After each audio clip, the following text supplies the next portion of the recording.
করিমপুরে মাদক ও সন্ত্রাসের বিরুদ্ধে গ্রামবাসীর মানববন্ধন।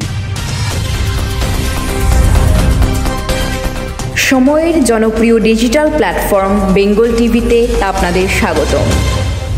করিমপুর ইউনিয়নের বাউশিয়া গ্রামে মাদক, লুটপাট, চোরাকারবারি ও সন্ত্রাসের বিরুদ্ধে গ্রামবাসীরা মানববন্ধন করেছেন।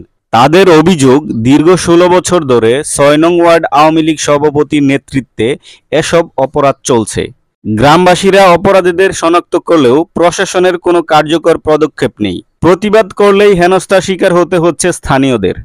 দীর্ঘদিন ধরে যারা আওয়ামী লীগের ট্যাগ লাগে, আওয়ামী লীগের শেল্টারে, আওয়ামী লীগের ছত্রছায়ায় চুরি ডাকাতি ছিনতাই করেছে, তাদেরকে এখনো প্রশাসনের নামে প্রশাসন বিচারের আওতায় আনছে না। আমরা ছাত্র সমাজ এবং সচেতন নাগরিক সমাজ বিচারের দাবি জানাচ্ছি। আরেকটা বিষয় হচ্ছে যে এই করিমপুর ইউনিয়নের বাউশিয়া গ্রামকে যারা অস্থিতিশীল করতে চাচ্ছে, তাদেরকে আপনারা বিষয় লক্ষ্য করবেন যে তারা সমাজের মধ্যে চোরের তকমা লাগাচ্ছে, কিন্তু যারা দিবালুকে মাদক, চুরি, সন্ত্রাসী করে, ডাকাতি করে, তাদেরকে চোরের তকমা দিলে হবে না। তারা সন্ত্রাস, তারা ডাকাত, তারা আওয়ামী লীগের অস্ত্রধারী ক্যাডার। আমরা তাদের বিচার চাই। আমাদের যে 6 নং ওয়ার্ডের লোক কেউ ঠিক মতো ঘরে শুইতে বসতে পারে না, কারণ এদের যে কুকর্ম, চুরি, চাঁদাবাজি, রাজহানি, মাদক ব্যবসায়ী ও ব্যবসা থেকে সব কাজে এই লোক জড়িত।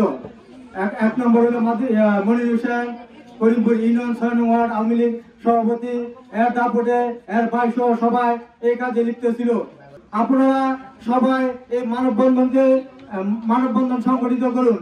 এবং আমি বলতে চাই, এই বাংলাদেশ আইন প্রশাসন, পুলিশ, সেনাবাহিনী ও যা আইনের আশ্রয় আছে অতি সত্বর তাদেরকে গ্রেফতার করার জন্য আমি সবার কাছে আহ্বান জানাচ্ছি।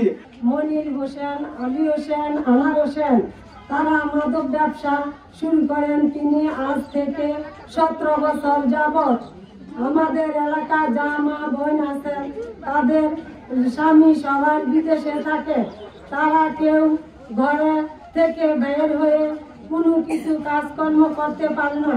তাদের মোবাইল, হাঁস, মুরগি, গরু, ছাগল, মটর ইত্যাদি সংসারের ব্যবহারের চলার যা কিছু আছে তা তারা চুরিদারি সারা রাত মাদক ব্যবসায়ী করে, মদ গাঞ্জার ব্যবসা করে, তাদের বোন, ভাগিনা, ভাই, আত্মীয় স্বজন জড়িত করে। তাদের কাছে কেউ কথা বলতে পারে না, মুখের কাছে হাত নিয়ে বলে চুপ, কেউ না করবে না। আজ থেকে 17 বছর এই কাণ্ডকলাপ শুরু হচ্ছে, কেউ এই বিচার সমাধান করে না। আইন কেন বসে আছে? এখন দেশ অতিষ্ঠ হয়ে পড়েছে, জড়িয়ে পড়েছে, তবু কেন আইন প্রশাসন এই সূক্ষ্ম বিচার আদায় করে না? আমার কথা কি?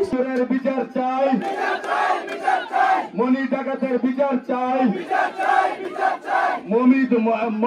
মনির দর্শনের বিচার চাই, ভূমি দস্যুর বিচার চাই, চাঁদাবাজির বিচার চাই, ছাগল গরু চুরির বিচার চাই, মাদি ইসলামের বিচার চাই, আনাসনের বিচার চাই, মনির ডাকাতের বিচার চাই, মটার